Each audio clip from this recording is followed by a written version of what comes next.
What happens when the person you trust most becomes the one who shatters you? What if the man who built empires with steel and silenced your powerful boss, the one you've loved only from a distance, suddenly decides your secret is betrayal? This is the story of Claire Whitman, a quiet woman who keeps other people's worlds from falling apart, while her own life balances on a thread. It is also the story of Graham Whitaker, a ruthless millionaire who hides his grief behind rules so sharp they wound everyone who touches them. One winter night in Boston, a storm pushed them together. For a heartbeat, walls came down. But when truth knocked at the door of his office, pride and policy tore them apart. What Claire carried in silence was not shame, but new life, and what Graham chose in fear cost them both everything.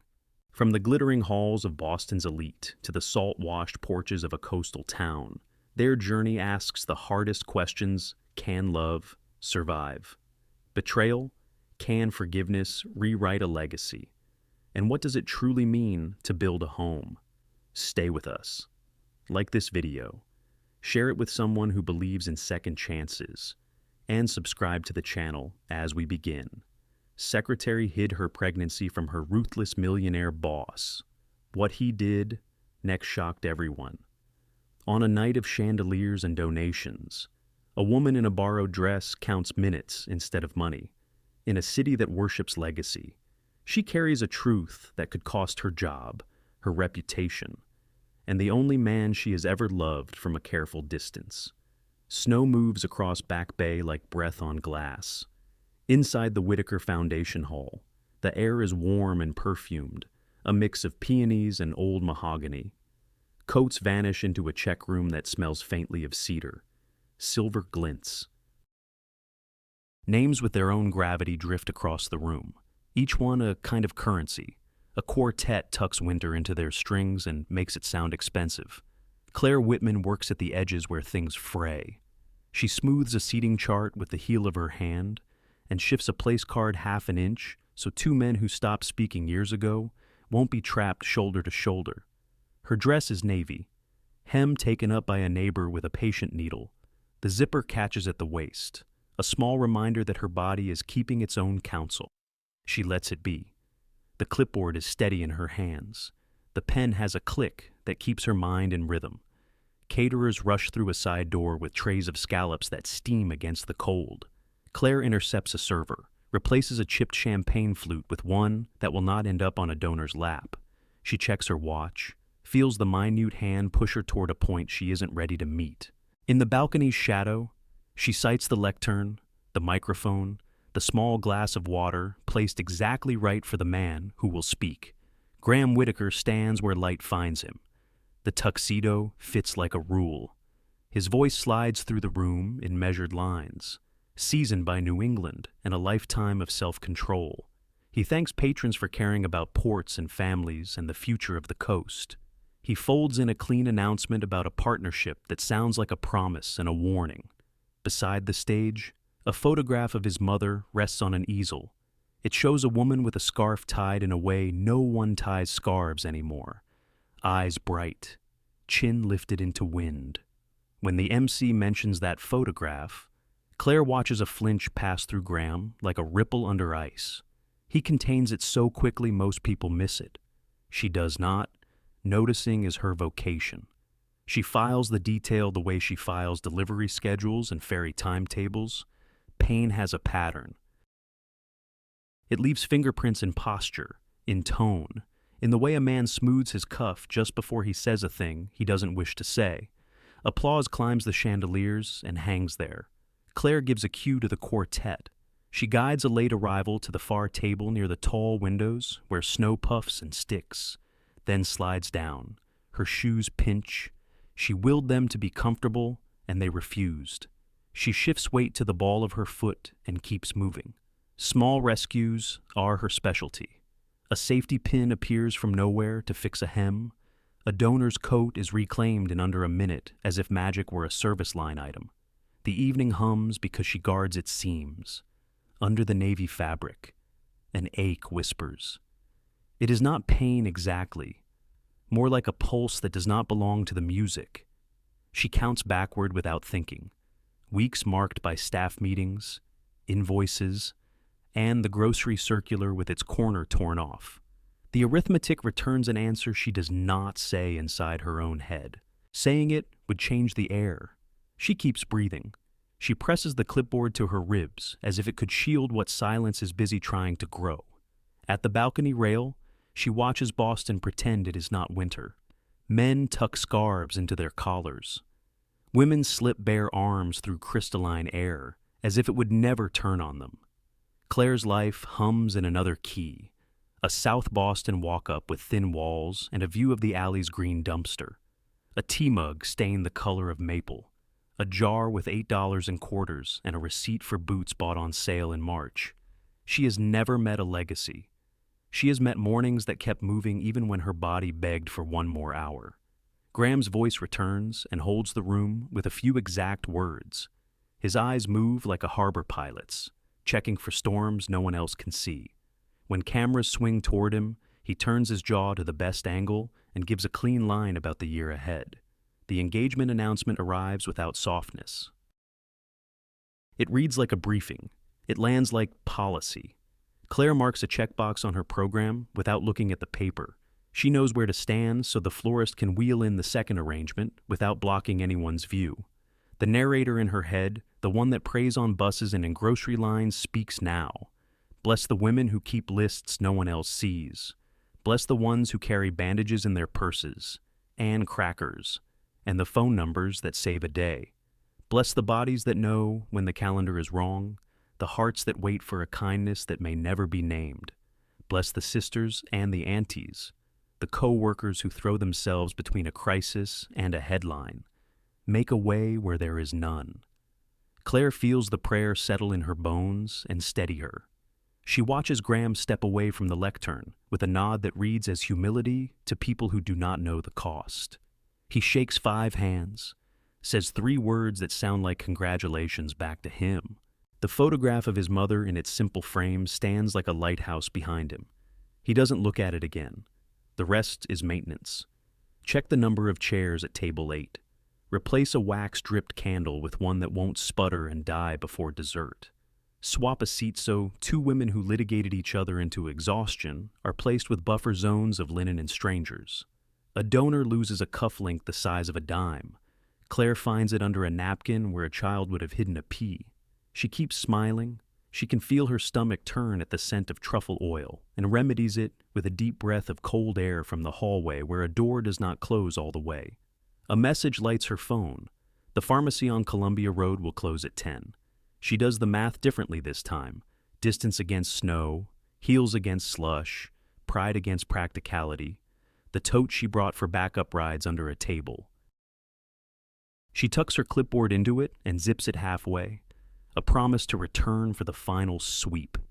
On stage, the quartet leans into something bright and forgettable.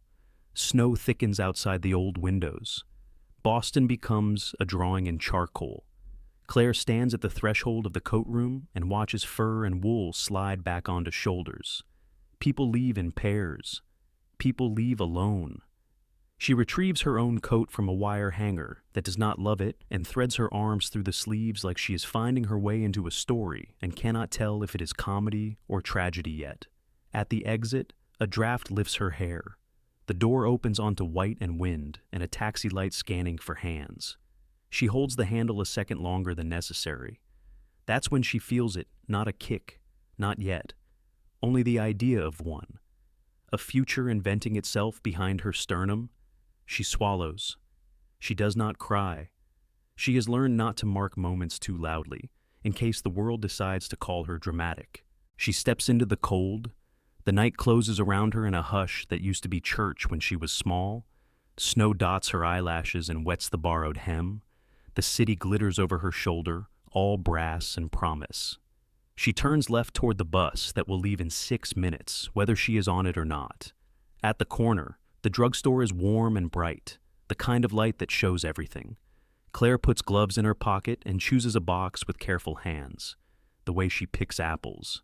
She adds ginger tea and plain crackers and pays in cash because that is how you keep some things your own. The bag crinkles. The clerk wishes her a good night without looking up. Outside again.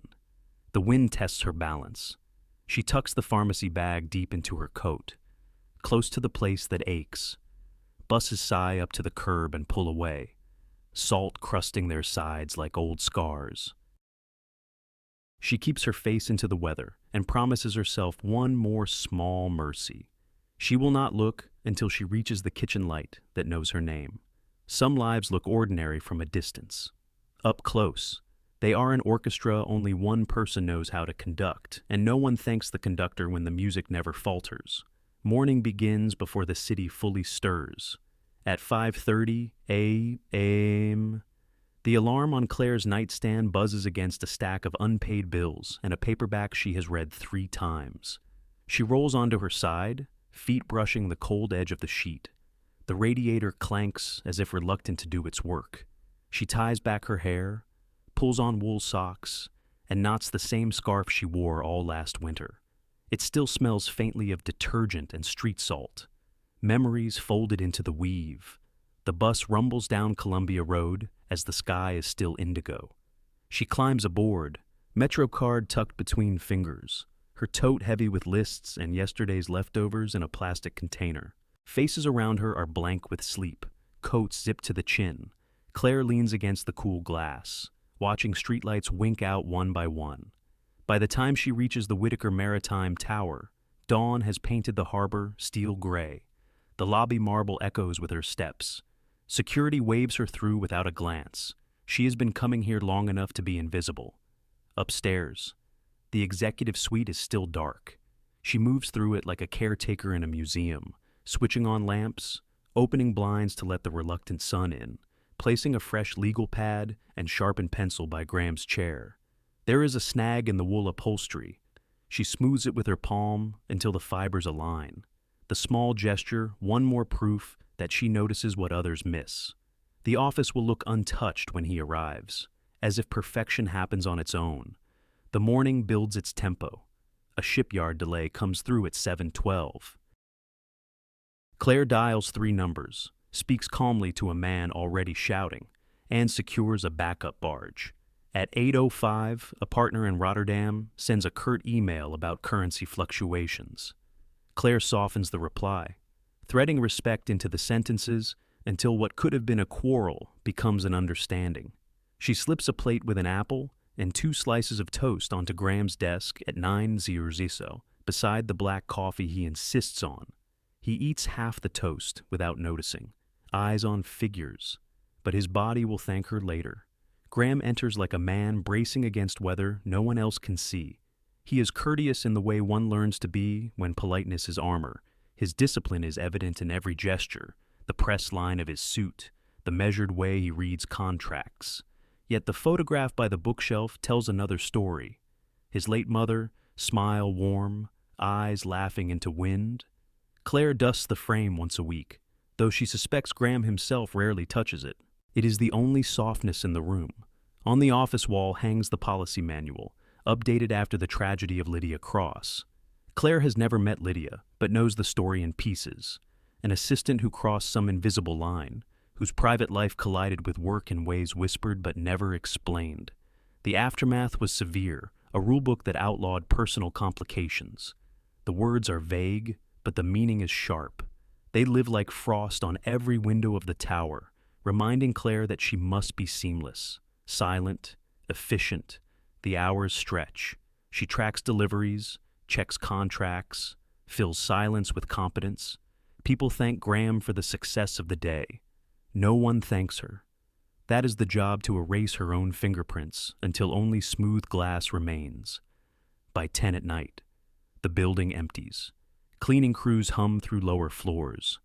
Claire locks her computer, slips the legal pad into a drawer, and tucks a half-eaten apple into the trash. Her body aches the way only a long day of invisible labor can make it ache. She shoulders her tote, heavy now with more than papers. Inside is a pharmacy bag folded under folders, and within it, a small box that feels louder than any meeting she has survived. The bus ride home rattles her bones. Streetlights blur past. She dozes, then startles awake at her stop. The wind cuts across South Boston, sharper than in the morning. She walks the 3 blocks to her building, climbs the stairs with sore legs, and lets herself into the apartment. The air smells faintly of onions cooked days ago. Her kitchen is small, just enough space for a table, a fridge that hums with age, and a timer shaped like a lemon. She sets down her tote and leans both hands on the counter, palms pressed to cool laminate.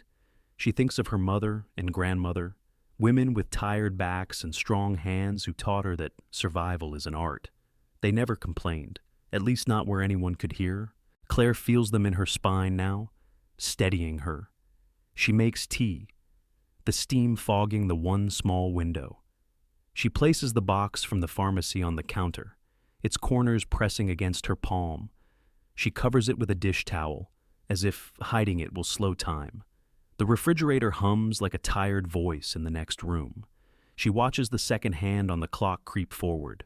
The timer dings, small and metallic, slicing the silence. On the counter, beneath the towel, a thin white stick waits. It feels less like a test and more like a secret the night already knows. When the city goes dark, people show you who they are. Some fix things, some hide, some reach for the one person they trust and then pretend it never happened. The nor'easter had been in the forecasts all week, but Boston never quite believes until the wind comes screaming around corners. By afternoon, the sky had pressed low, swollen with snow.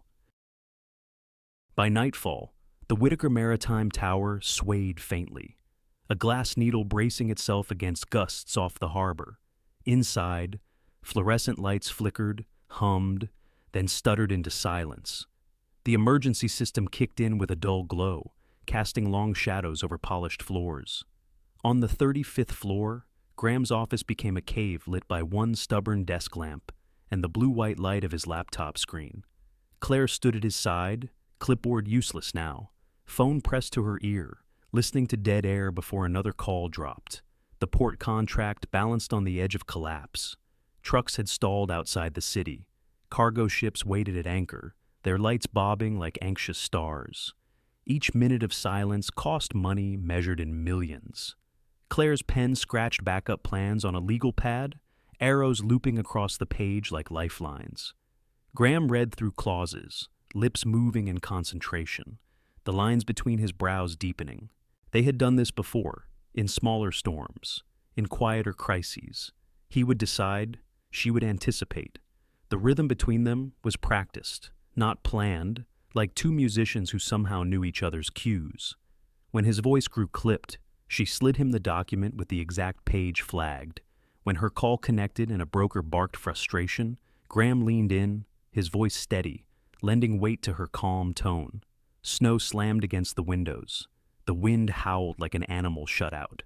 For a moment, Claire felt the tower itself shiver, and she thought of ships at sea. Ropes straining, hulls creaking, hours slipped. The office smelled of burnt coffee and adrenaline. Somewhere in the building, a generator thumped. Claire noticed the change first Graham's shoulders, usually squared as if for inspection, had dropped an inch.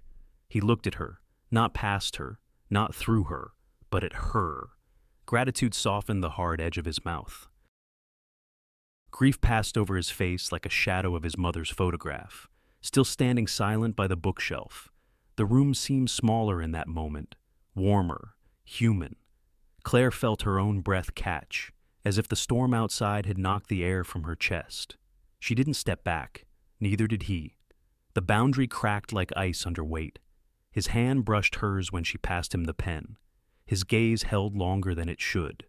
The silence between them was not empty, but charged, full of words neither of them had ever dared to speak. For 3 years, they had lived on opposite sides of a careful line.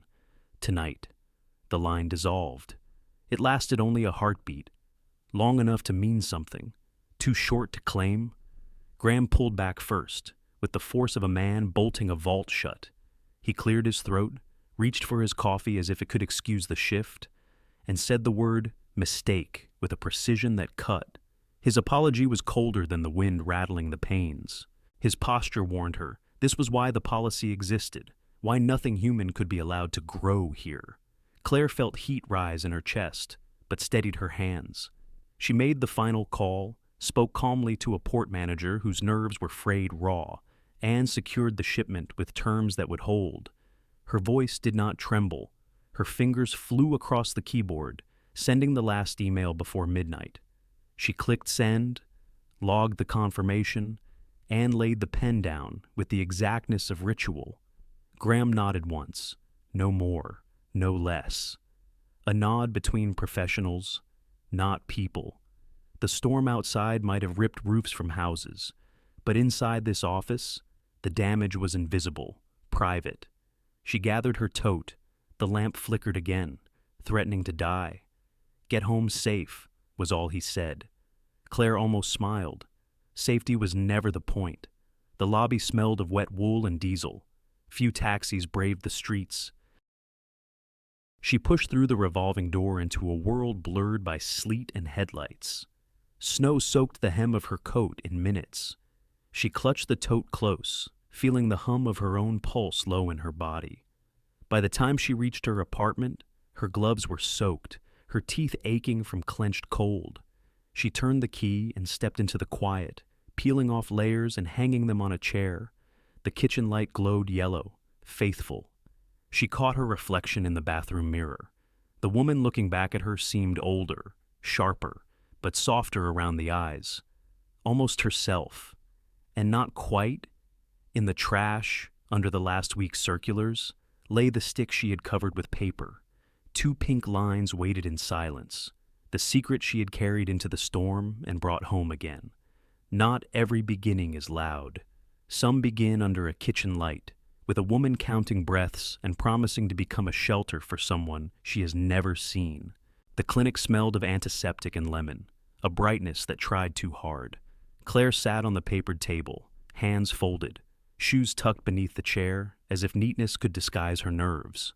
The nurse's voice was gentle, the touch of her palm steady as she adjusted the screen.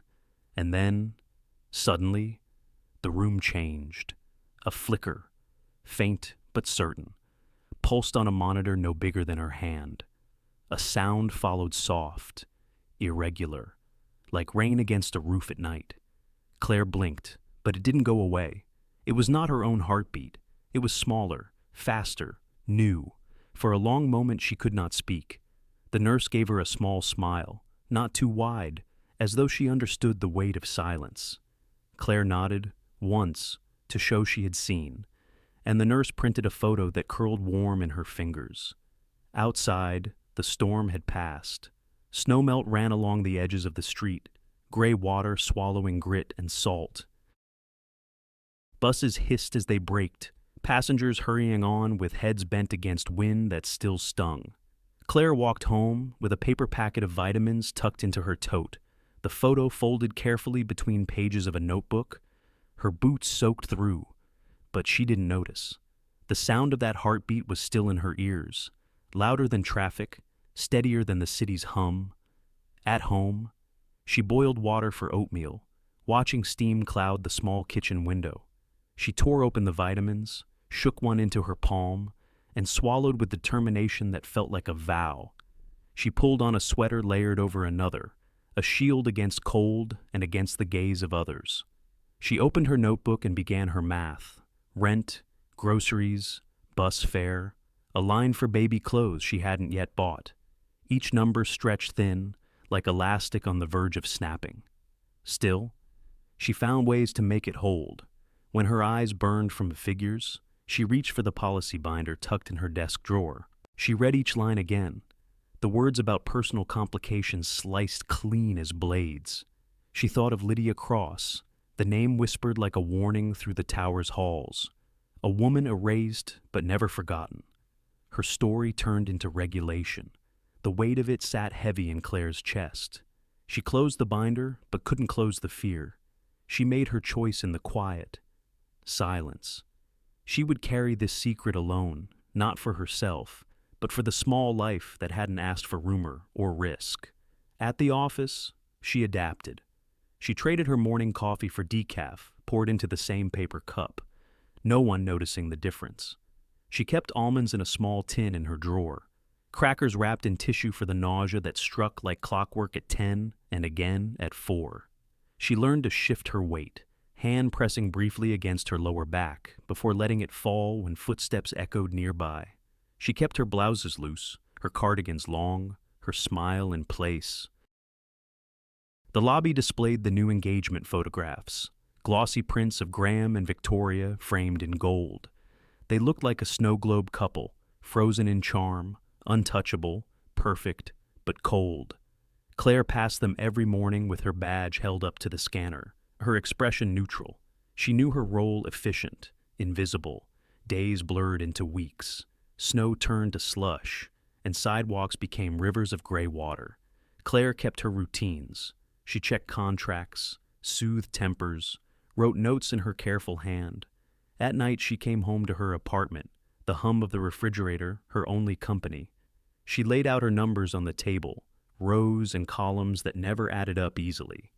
She traced them with her finger, then rested her hand over her belly, where no numbers could reach. Words failed her, but the gesture was enough. The photo from the clinic curled slightly at the edges. She placed it inside her journal, between lists of groceries and to-do notes, as if the new life was already stitched into her ordinary. She thought of her mother's hands folding laundry, her grandmother's hands kneading dough, and wondered if she could be that steady. She was learning to carry both weight and wonder. Late one night, while she was cross-checking invoices, her email pinged. A subject line stood out among the clutter: temporary assignment, Harbor Haven, Maine. She clicked it open, eyes narrowing at the neutral words. A vendor integration, a routine transfer, 2 months by the coast. To others, it was just another line on a calendar. To Claire, it looked like something else escaped disguised in company letterhead. A chance to disappear before the secret could show itself to anyone but her. She closed the laptop, sat back in her chair, and listened to the hum of the refrigerator fill the silence. The air felt charged, like the moment before a storm breaks. Cruelty rarely raises its voice. It smiles. It offers scones. It speaks in compliments that taste like metal. The brunch was staged in a Beacon Hill parlor, where every surface carried the patina of old money. Varnished wood gleamed in the morning light. Peonies filled cut glass vases, their scent sweet but heavy, cloying in the way of perfume worn too long. Silver spoons clinked gently against china, each note rehearsed. Victoria Alden moved through the room as if she owned not just the house, but the air itself. She wore pale silk the color of champagne and spoke in tones soft enough to require leaning closer. Guests obliged, eager for crumbs of favor. Claire stood at the edges, legal pad tucked under her arm, pen ready to catch details no one would ever read twice. In a room crowded with portraits of stern ancestors, she became another outline, a shape meant to be useful and otherwise unseen. When Victoria's eyes passed over her, it was not unkind, but not kind either. It was the look one gave a chair. Is it useful? Is it clean? Does it match the room? A polite smile formed, brittle as porcelain, then moved on. Graham played his role with practiced ease. He offered compliments, spoke in measured tones, and nodded at stories that had no weight. Years of discipline showed in every gesture. He might as well have been reading from a script, one written generations ago. Claire, from her position near the door, noticed the stillness in his shoulders. Politeness was armor, and tonight it gleamed brighter than his cufflinks. She wrote down notes: caterer's invoice, donors' preferred seating for the gala, a reminder to send a thank you card. Her body hummed with another rhythm entirely, one she disguised beneath loose blouses and cardigans. The cardigan hid the soft curve that had begun to rise, still small enough to manage, but real. She folded her arms when she stood still, let her pen hover in the air when she walked, as if busy hands could explain away her caution. The following week brought another gathering, this one sharper. The boardroom was steel and glass, the scent not of peonies, but of polished ambition. Sloane Barrett arrived without needing an introduction. She was polished and hungry, the kind of woman who thrived on thin smiles and sharp glances. Her charm sparkled just enough to hide its edges, but Claire saw them all the same. Sloane's eyes scanned the table, cataloging secrets as though she were pocketing jewelry left on a dresser. During a break, Sloane lingered by the elevator. Her smile was bright, but it mislaid warmth, like a note struck a half step off. Claire nodded politely, kept moving, and felt the weight of being observed. Daniel Pierce, the CFO, mentioned Harbor Haven as casually as if it were any other item on the agenda. A temporary assignment, he said. International vendor support, 2 months at most. His voice was neutral, his gaze unreadable. The phrase was the kind that seemed harmless, helpful even.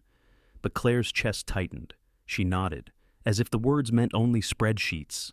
Inside. She thought of the clinic photo curled in her notebook, of the hum in her body that would not be ignored. Perhaps Maine could be a refuge dressed up as work. Still, unease followed her. Her body was no longer entirely hers to disguise. Small changes came daily, the weight of fatigue in her limbs, the way nausea rose at odd times, the tenderness that made her careful with every movement. She had her strategies layers of clothing, careful postures, timed breaks, but the feeling of being watched grew stronger. The policy was never far from her thoughts. It hung in the air like a draft in an old house, invisible but undeniable. It was written by people who would never have to obey it, a line etched deep to protect men from scandal and erase women who strayed too close to humanity. Claire carried it like frost on her skin. She kept working. She filled her days with tasks no one noticed until they were undone. She scheduled calls, balanced contracts, caught mistakes before they cost millions. She did what she had always done, made other people's lives seamless while her own grew more complicated each hour. Yet the sense of eyes on her lingered. She felt it leaving the office late, felt it when she slipped into the clinic for routine checkups. She timed her visits carefully, choosing quiet hours, wrapping herself in scarves and coats to vanish into the crowd. One afternoon, stepping out of a side door with a plain paper bag pressed against her chest, she paused. The street was nearly empty, slush puddling at the curb, traffic muffled by wet snow. For a heartbeat, she thought she heard nothing but the hiss of tires and the flap of a loose sign. Then, faint but distinct, came the click of a camera shutter. Some dangers do not shout. They follow at a half block. They wait in parked cars. They collect the pieces of a private life and build a weapon. Late winter thinned into early spring. The snow that once blanketed Boston in silence had melted into gray piles at the corners of intersections, leaving behind puddles that splashed under hurried feet. Claire adjusted to the change in weather the way she adjusted to everything else quietly, deliberately, with eyes open. She shifted her routes home. 3 different patterns for 3 different days. She counted streetlights like rosary beads, checked reflections in darkened shop windows, and kept her keys threaded between her fingers. The sedan showed up more than once. Salt-whitened tires, a dented bumper, always parked just far enough back to seem casual. Sometimes its windows fogged with the breath of whoever waited inside. Claire felt the gaze before she confirmed it. At first she told herself it was coincidence, the same way people convince themselves a shadow is just a tree in the dark. But the pattern repeated, and she stopped believing in coincidence. The lens caught her small mercies. A hand pressed against the small of her back as she stretched on a cold morning. A bottle of prenatal vitamins dropped quietly into her tote at the pharmacy. A plain paper bag with crackers and ginger tea clutched against her chest as she walked home. The photos showed fragments, each harmless on its own, but stitched together, they told a story she had not given anyone permission to read. She learned to manage the nausea with patience. At 10 o'clock, she nibbled 2 crackers at her desk, careful to hide the wrapper under invoices. At 4, she took slow sips of ginger tea from a travel mug, pretending it was ordinary. She kept her face neutral in meetings, smiled when required, wrote notes in clean handwriting even when her stomach turned. Survival was the art of looking unchanged. Then the email arrived. The Harbor Haven transfer was official. 2 months at the coastal branch, framed as support for a vendor integration. Claire read it twice, then 3 times, keeping her expression flat. To anyone else, it was routine. To her, it was a lifeline disguised as office logistics. She clicked reply, typed confirmed, Anne pressed send before relief could soften her mask. At the tower, Graham carried himself with the same precision as always. But Claire noticed the strain. His shoulders drew tighter, his jaw locked more often, his eyes tired in ways he did not acknowledge. He never said her name more than necessary. Yet his gaze flicked toward her with the awareness of someone who noticed shifts too subtle to name. He missed none of her efficiencies, but he missed all her hints. If he suspected, he gave no sign. Sloane Barrett, on the other hand, was harder to avoid. She appeared in hallways where she had no reason to linger.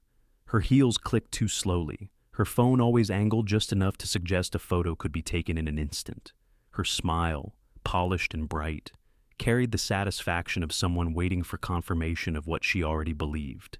Claire passed her with polite nods, each one tighter than the last, her pulse quickening even when her pace did not. Daniel Pierce signed off on budgets with his usual efficiency, but his gaze lingered once when Claire left the room. She wondered if he, too, knew pieces of a story not his to know. The days stretched longer. The city thawed. Claire layered her sweaters still, not for warmth, but for cover. She packed lunches in brown paper bags, oatmeal in a jar, almonds in a tin. She stacked invoices, scheduled shipments, and made sure every detail in Graham's calendar held fast. On the outside, nothing changed. On the inside, every hour tightened around the secret she carried. One evening, as the tower emptied, Claire waited by the elevator. The lobby echoed with the quiet of cleaning crews. She heard the familiar hum of a camera, faint as a breath. She did not turn. Instead, she stepped into the car, pressed the button for the lobby, and let the doors slide shut. Her heart thudded in her throat.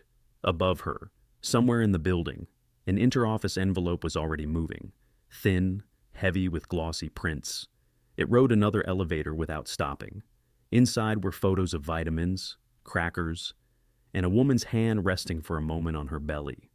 Photos that didn't tell the whole truth, but were ready to be delivered into the hands of someone eager to believe the worst. There are moments that split a life into before and after. They never look like moments from far away. Up close, they look like a manila envelope and a face trying not to change. Late afternoon dulled the harbor to pewter. The windows of the Whitaker Tower caught the color and reflected it back like polished steel. Inside Graham's office, the order was absolute. His desk sat bare except for a lamp, a pen, and the envelope waiting in the center. He had not opened it himself. It had been placed there, delivered with precision. When he slid a finger under the flap and tipped the contents out, the photos spilled across the wood in a cold cascade. A clinic door swinging open, Claire, head bowed against the wind, clutching a plain bag to her chest. A profile softened by new weight under layered sweaters. Her hand, for just a moment, resting low across her stomach as she crossed a street. Dates marked the margins. They aligned too neatly with the night of the storm, the night he had let something fragile and dangerous slip between them. Sloane had curated the spread like a gallery, each image framed to accuse, to confirm what his pride already whispered. He stood over the photographs, jaw tight, breath shallow, pride, fear, and old grief flared together, dry tinder waiting for a spark. He had built his life on control, on rules meant to protect against ruin. The policy was his shield, written after Lydia, carved from regret. Now it became a blade, pointed at the one person who had never sought to harm him. Claire entered without hesitation, summoned by his message. She saw the photos at once, their edges sharp against the dark wood. Her eyes did not widen, her face did not collapse. She simply stood straighter, the clipboard absent from her hands for once, her dignity bare. He didn't raise his voice. He didn't need to. The silence between them was heavier than any accusation. She did not plead. She had no words for a man who would not believe the truth of her heart without evidence more binding than photographs. Two people who could have saved each other chose safety instead. Safety was what the past had taught them to choose. Safety looked like distance, like denial, like the slow closing of a door that had opened for only a heartbeat. On his desk, beside the photographs, lay the transfer paperwork, Harbor Haven, Maine, 2 months, vendor support. It might as well have been Exile written in neutral terms. Claire reached for the pen. Her signature flowed steady, unbroken. He watched. He let her. The policy, his pride, his fear. These stood between them, taller than the tower itself. At home. She pulled a duffel from the closet and packed in silence. Soft clothes folded with care. The journal with numbers scrawled across its pages. The ultrasound photo, small enough to hold between 2 fingers, slipped into the safest pocket she had. She zipped the bag and placed it by the door. The city outside was wet with snowmelt, reflecting taxi lights and neon signs. She lay down one last night in her South Boston apartment, listening to the hum of the refrigerator, the drip of water in the sink, the distant bark of a dog. She closed her eyes and did not cry. At dawn, Boston receded in the rear view. The highway unspooled ahead, gray ribbon lined with bare trees and patches of snow that refused to melt. She kept both hands steady on the wheel, her tote strapped into the passenger seat, the duffel heavy in the back. The miles carried her north. Gas stations gave way to pine stands. Billboards thinned out. The air sharpened. Salt crept in through the open crack of the window, tangling with the scent of mudflats waking from winter. By afternoon, she reached Harbor Haven. The town rose gently from the water, clapboard houses with weathered paint, a marina lined with masts clinking in the breeze. She turned down a narrow street where porches faced the ocean, their rails bleached pale by years of wind. The cottage she had been assigned sat square and plain, shingles silvered by salt air. She carried her duffel inside, set it down on the floor, and stood still.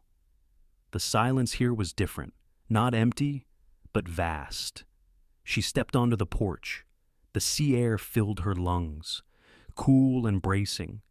Beneath her ribs, the baby turned, a quiet movement that was both reminder and comfort. For the first time in months, she let her body loosen. Sleep found her before the sun fully set, her hand resting protectively across her stomach, her breaths even at last. Truth has a way of traveling slowly, like a letter that misses its train by 5 years. When it finally reaches the right hands, it changes every rule. In Boston, spring pressed against the windows, but Daniel Pierce could not sleep. His townhouse was quiet except for the refrigerator, cycling on and off, a sound that had begun to grate against his nerves. Numbers usually comforted him, ledgers neat, budgets balanced. But conscience was not tidy. It chewed at him like tide against pilings, steady, relentless. At 2 a.m, he opened an archive drawer in his home office, one he had avoided for years. Inside were files labeled in his own careful hand, contracts, memos, compliance reports, and one folder, misfiled, its tab marked with nothing more than L. Cross. His throat tightened as he slid it free. Inside, yellowing paper, copies of receipts, notes from board meetings, and tucked at the back, an envelope addressed in a script he recognized at once. Lydia Cross.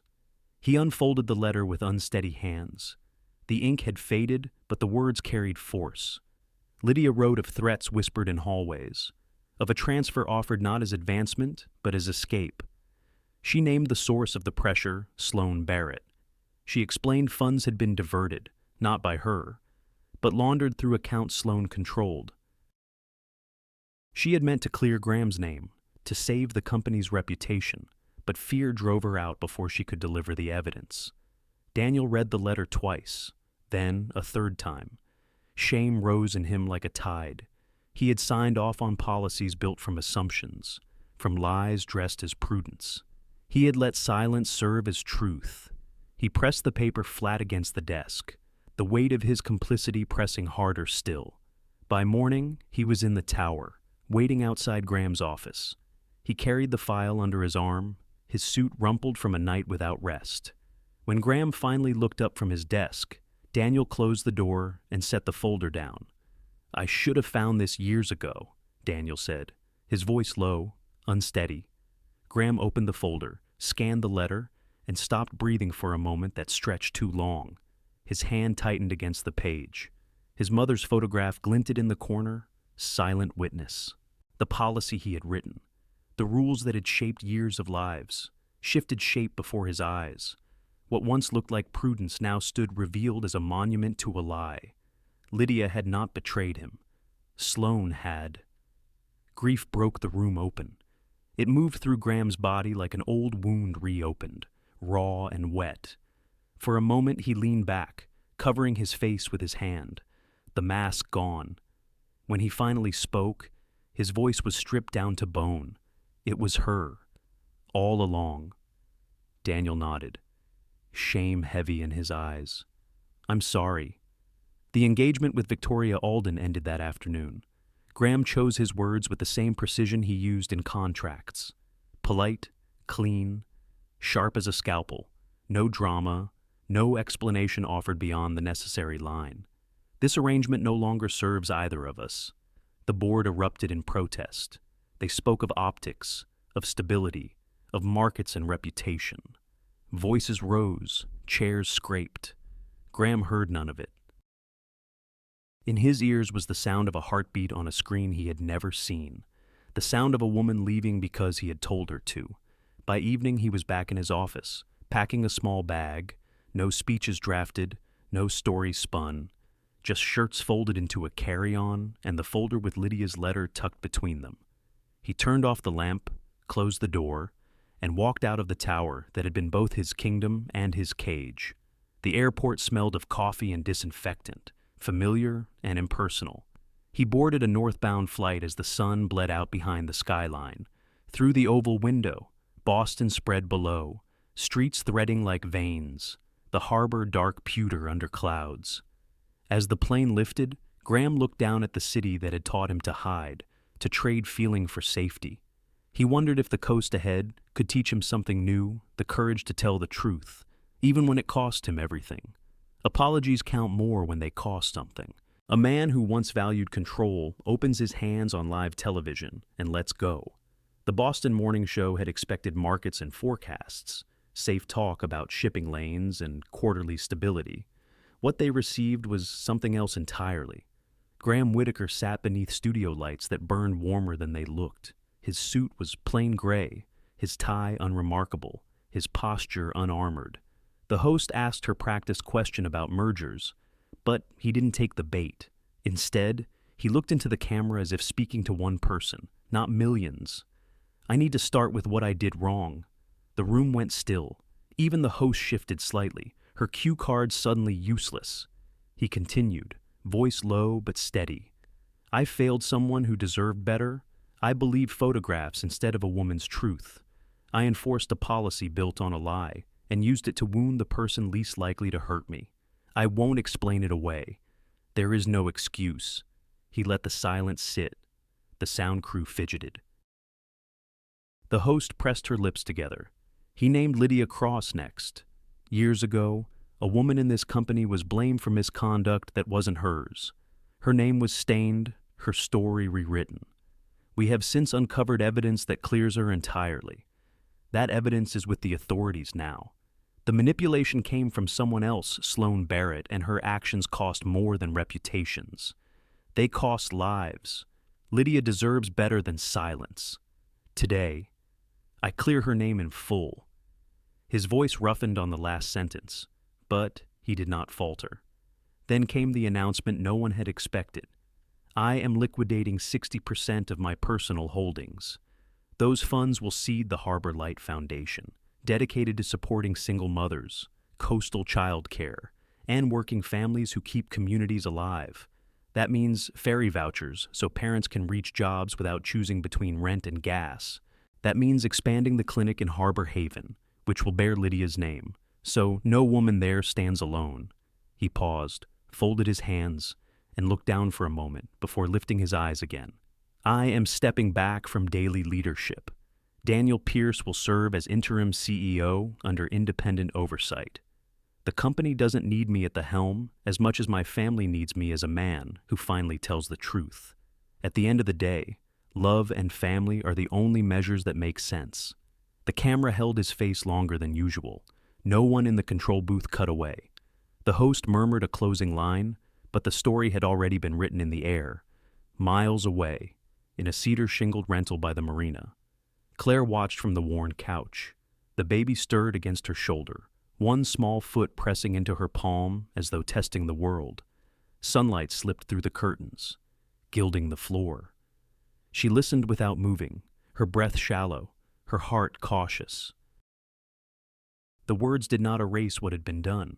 They could not undo nights spent in fear, days of hiding under cardigans, the silence of leaving, but they landed like the first beams in a house being rebuilt bare, necessary, a framework on which something stronger might grow. Claire kissed the baby's temple and whispered nothing aloud, letting the moment pass through her like tide over stone. She folded the blanket tighter, sat back, and let herself imagine a different kind of tomorrow. Boston carried on outside the studio. Harbor Haven carried on by the sea. But in one small room, the story had shifted. The man who had built walls from rules had chosen, at last, to open a door. That night, the harbor wind rattled the shingles of her cottage, but Claire slept. The baby's breath was soft against her skin, steady as a tide. At 6 a knock at the door startled her awake. Firm, measured, footsteps waited on the porch. The baby stirred, tiny fingers flexing against her shoulder. Claire rose slowly, heart steady but quickened, and reached for the latch. Some doors open because the person outside finally learned how to wait. Some hearts do, too. Dawn in harbor. Haven smelled like tide and coffee. The gulls had not yet grown loud. The water in the marina still stretched flat as pewter. Claire heard the knock before the kettle finished its slow whistle. Steady, not urgent. 3 taps, and then silence. She held the baby closer, heart tightening. When she opened the door, Graham Whitaker stood on the porch. He looked older in the morning light, softer around the eyes, shoulders less rigid than the man who once sent her away with a signature. His suit was gone, replaced by a plain wool coat that carried creases from travel. He brought no flowers, no speeches. His hands were empty except for the courage it had taken to come. "I won't stay," he said, voice low. "I only came to tell you I'll be nearby. Not in your way, just close." There was no argument in her. She nodded once, then shifted the baby in her arms. The child stirred, a fist curling against her chest. Graham's eyes followed the motion, tender and stricken at the same time. He stepped back, not forward, as if to mark that he understood. True to his word, he rented a modest walk-up 2 streets over. Nothing about it carried the gloss of his former life. A single lamp in the window. Curtains he hung himself, uneven at first. Claire saw him once carrying groceries up the narrow steps, his breath visible in the cold air. He began to make himself useful in ways that required no permission. A bag of groceries left on her porch with the receipts tucked neatly inside, no note attached.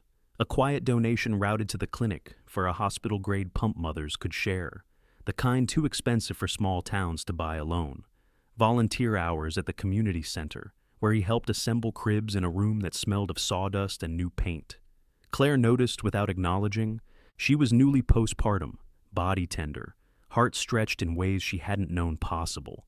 Her days moved in 2-hour cycles, feeding, changing, rocking, then collapsing into thin sleep before starting again. The baby's needs were endless, yet they simplified the world. Love, in those weeks, was measured in ounces of milk, in steady breathing, in a tiny hand curling around her finger. She moved carefully through her days, slower now, listening to her body's quiet instructions. She brewed tea in the afternoons, held the baby against her chest as the kettle hissed. She kept laundry folded in small piles, softer fabrics at the top. Nights were long, the silence broken only by the baby's cries and the harbor wind against the shutters. Graham came by once with a bag of diapers, leaving it at the porch without knocking. Another time, he repaired the loose hinge on her gate while she was inside, disappearing before she could thank him. She understood these gestures for what they were: not penance exactly, not demands for forgiveness, but attempts to live the apology instead of speaking it. Forgiveness here was not an event. It was a series of days. Days when he stayed quiet in rooms where once he would have filled the air with solutions. Days when she accepted the bag of groceries without comment. Days when the baby's small laugh slipped out, and Graham, across the fence, looked up as though the sound had mended something in him. Claire's heart did not yield all at once. It softened the way frost melts slowly, in patches, with stubborn edges still intact. She allowed herself to notice the ways he had changed. Less armor, more listening. His silences carried weight, but not the kind that pressed her down. They left space instead. One morning, as she rocked the baby by the window, she saw him across the street talking with Dot McAllister, the neighbor who had taken a liking to her. Dot's laugh rang out, sharp and amused, and Graham bent his head to listen. The sight startled Claire more than any confrontation could have. He was learning to take up less space, to earn trust slowly, even from those with no stake in his redemption. The days lengthened, the harbor thawed. Boats returned to their slips, ropes creaking against wooden pilings. Claire walked the baby along the seawall, bundled in blankets, and once saw Graham 100 feet away, keeping his distance but matching her pace. He never intruded. He only walked until she turned back, then disappeared into the narrow streets. At night, when exhaustion pressed heavy on her, Claire sometimes thought of the manila envelope on his desk, of the policy that had once been sharper than love. The wound was not gone, but it was no longer raw. Healing had its own rhythm, quieter than grief, steadier than anger. On one such evening, as the last light faded, the baby cried from the bedroom, the sound rising like a gull against the wind. Claire moved at once, but she wasn't the only one. Graham, seated silently in the corner chair where she had allowed him to wait, stood too. Their eyes met across the room, both of them turning toward the same sound, the same life. Grand gestures make headlines. Children remember who showed up at 3 a.m. with a clean onesie and a calm voice. Summer laid a soft hand on Harbor Haven. The town moved at a slower rhythm, now boats creaking in the marina, salt drying white on porch rails, laughter spilling from open windows at night. For Claire, the season stretched wide, stitched together by small tasks and the constant hum of new motherhood. For Graham, it became an apprenticeship in the rituals of a tiny life. He learned to warm bottles to the right degree, testing drops on the inside of his wrist with a concentration that would once have been reserved for contracts. He practiced burping the baby without waking her fully, rocking her on his shoulder with steps measured against the creak of the floorboards. He figured out how to change a diaper at 2 a.m. by the glow of a nightlight, keeping the room dim so sleep might return more easily. The stroller became his steady companion. Each morning, he pushed it past the bakery, nodding to women who stood with coffee cups on the sidewalk. Their conversations paused when he passed. Their eyes measured him, not by headlines, but by presence. In kitchens later, they would decide his worth in quiet words. He shows up, he carries his share, he listens. Graham never heard these verdicts, but he lived by them. At the library, he signed up for Infant Story Hour. The librarian showed him the list, her pen tapping next to names he recognized from town gatherings. She didn't smile widely, but she nodded once. Approval folded into the gesture. At the clinic, he carried in a box of donated swaddles, his grip firm but humble. The nurse behind the desk, who had once watched him with guarded eyes, acknowledged him with the same brief nod. Respect here was measured in actions, not declarations. Claire watched the shape of her days bend towards something she hadn't expected. A second pair of steady hands meant laundry folded before she asked. A stack of bills found, paid without her seeing the envelopes. Paperwork for benefits handled quietly. Forms filled, copies made. She noticed groceries put away in the right cupboards. The electric bill posted on the fridge with the check already mailed. She noticed, too, that he did not wait for thanks. Her sister Megan arrived one weekend, suitcase in hand, suspicion sharp in her questions. She had always been protective, always skeptical of men who claimed change. But Megan saw Graham up at dawn, rocking the baby so Claire could sleep a little longer. She saw him carry out the trash, humming softly so as not to wake anyone. By the time she left, her words had softened, though she did not plan for them to. "He's trying," she said quietly, more to herself than to Claire. On a blue afternoon by the water, the baby laughed for the first time. It was sudden, high, and bright, spilling into the air like music. Claire froze, tears rushing to her eyes. Graham stopped mid-step, stunned. They looked at each other across the blanket spread on the grass, and for once there was no caution in the silence, only joy. The sound of that laugh felt like a future opening unwritten, possible. The past still lived between them, but it weighed less in those moments. Old wounds did not vanish, but their sharpness dulled when measured against the rhythm of ordinary care. Trash taken out on time, bottles washed and lined up on the counter, a baby held with steady arms until sleep returned. Proof did not shout. It showed itself in the smallest tasks repeated until trust began to grow back. Evenings often found them walking by the seawall, the tide brushing rocks below, the horizon painted with orange and gold. Claire carried the baby in a sling. Graham walked beside them, sometimes silent, sometimes pointing out gulls wheeling in the sky. He had rehearsed words he longed to say, promises, vows, the kind of speech that once came easily to him. But each time, he chose silence instead. On one of those dusks, with the air cooling and the baby dozing against Claire's chest, Graham slowed his steps. His hand brushed the seawall, rough stone against his palm. He looked at her as if searching for the right opening. The words lined up in his chest, heavy, waiting, but he waited still. Forgiveness was not earned in a single moment. It was shaped, day after day, by ordinary proof. Some vows are made under stained glass. Others are spoken where tides keep time, and neighbors bring pies instead of place cards. Late summer gilded the town and Harbor Haven. The air was softer now, carrying the scent of salt mixed with cut grass. Behind Dot McAllister's white cottage, a garden spread wide, bordered by sun-bleached fence posts and hedges that leaned with years of weather. Chairs scraped across the lawn, uneven legs sinking gently into the soil. A string of bunting lifted in the breeze, its edges frayed but festive. The baby was the center of it all. She rode from hip to hip, passed carefully from aunt to neighbor to the town's retired midwife, each woman pressing her cheek against the soft crown of dark hair. She gurgled as if she understood she was being celebrated. A small royal, welcomed by a kingdom of women who had carried their own burdens and now stood ready to help carry hers. Claire wore a dress that was simple, cotton brush soft from washings, chosen not to impress but to fit. It respected the body she now lived in, a body changed by birth, softened by long nights, and strengthened by love. Her hair was pulled back loosely, and when the baby's laugh startled out of her, she let it fall forward without care. Graham stood nearby, his suit a relic borrowed from a life he no longer wanted to live in full. The fabric was fine, but not new.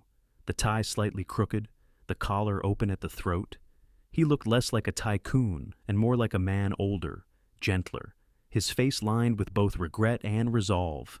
When the moment came, they spoke vows that carried no poetry except truth. They promised not perfection, but presence, not spectacle, but steadiness. Claire's voice trembled once and then found its footing. Graham's voice held steady, softer than it had ever been in boardrooms or interviews. The words they spoke were less about ceremony than about choosing, again and again, in the ordinary days to come. Afterward, the women clapped, the men cleared their throats, and Dot raised a glass of lemonade with the authority of a matriarch.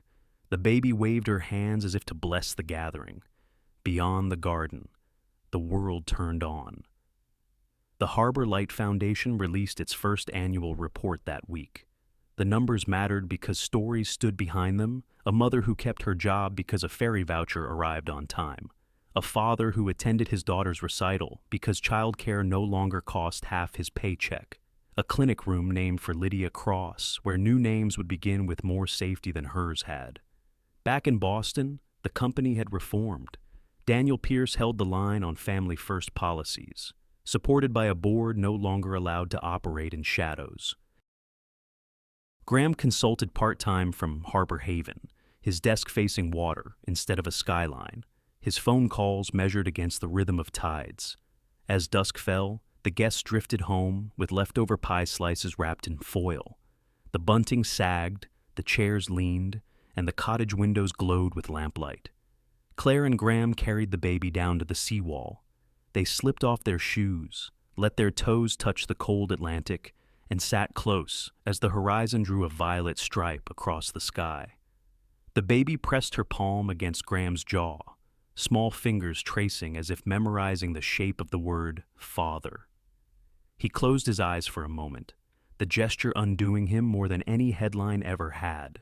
Claire rested her head on his shoulder, not with caution, but with the weight of someone finally allowing herself to lean. The waves slapped gently against stone. The wind lifted their hair. Above them, the first star blinked through the haze. For the first time in a long time, peace did not feel borrowed. It felt chosen. And though neither spoke it aloud, both knew the future would be counted not in profits or policies, but in bedtime stories, porch lights glowing against the dark, and hands held steady across rough water. Life rarely unfolds the way we plan. It tests us with storms, disappointments, and moments where pride feels safer than love. Yet the heart of this story reminds us of something simple but profound. Rules may protect reputations, but only forgiveness protects the soul. Claire's quiet courage shows that strength is not always loud. Sometimes it is the choice to keep going, to protect new life, to trust that tenderness has value even when the world calls it weakness. Graham's journey reminds us that it is never too late to change. Even a man who has built walls out of grief can learn to open a door with humility. For those of us in the later chapters of life, the lesson rings clear. What matters most is not wealth, not control, not the perfection of our plans. What endures are the ordinary proofs of love showing up, listening, steady hands in the middle of the night. Families, in all their imperfect forms, are built on these small acts. We cannot rewrite the past, but we can choose what we build today. And sometimes, the greatest legacy is not money or power, but the peace of knowing we loved well. Thank you, dear friends, for spending your time with this story. If it touched your heart, if it reminded you of the quiet strength of love and forgiveness, we invite you to help us keep sharing stories like this. Please like this video, share it with someone who believes in second chances, and subscribe to our channel. Your support keeps this community growing, and together, we can continue to shine a little more light into the world.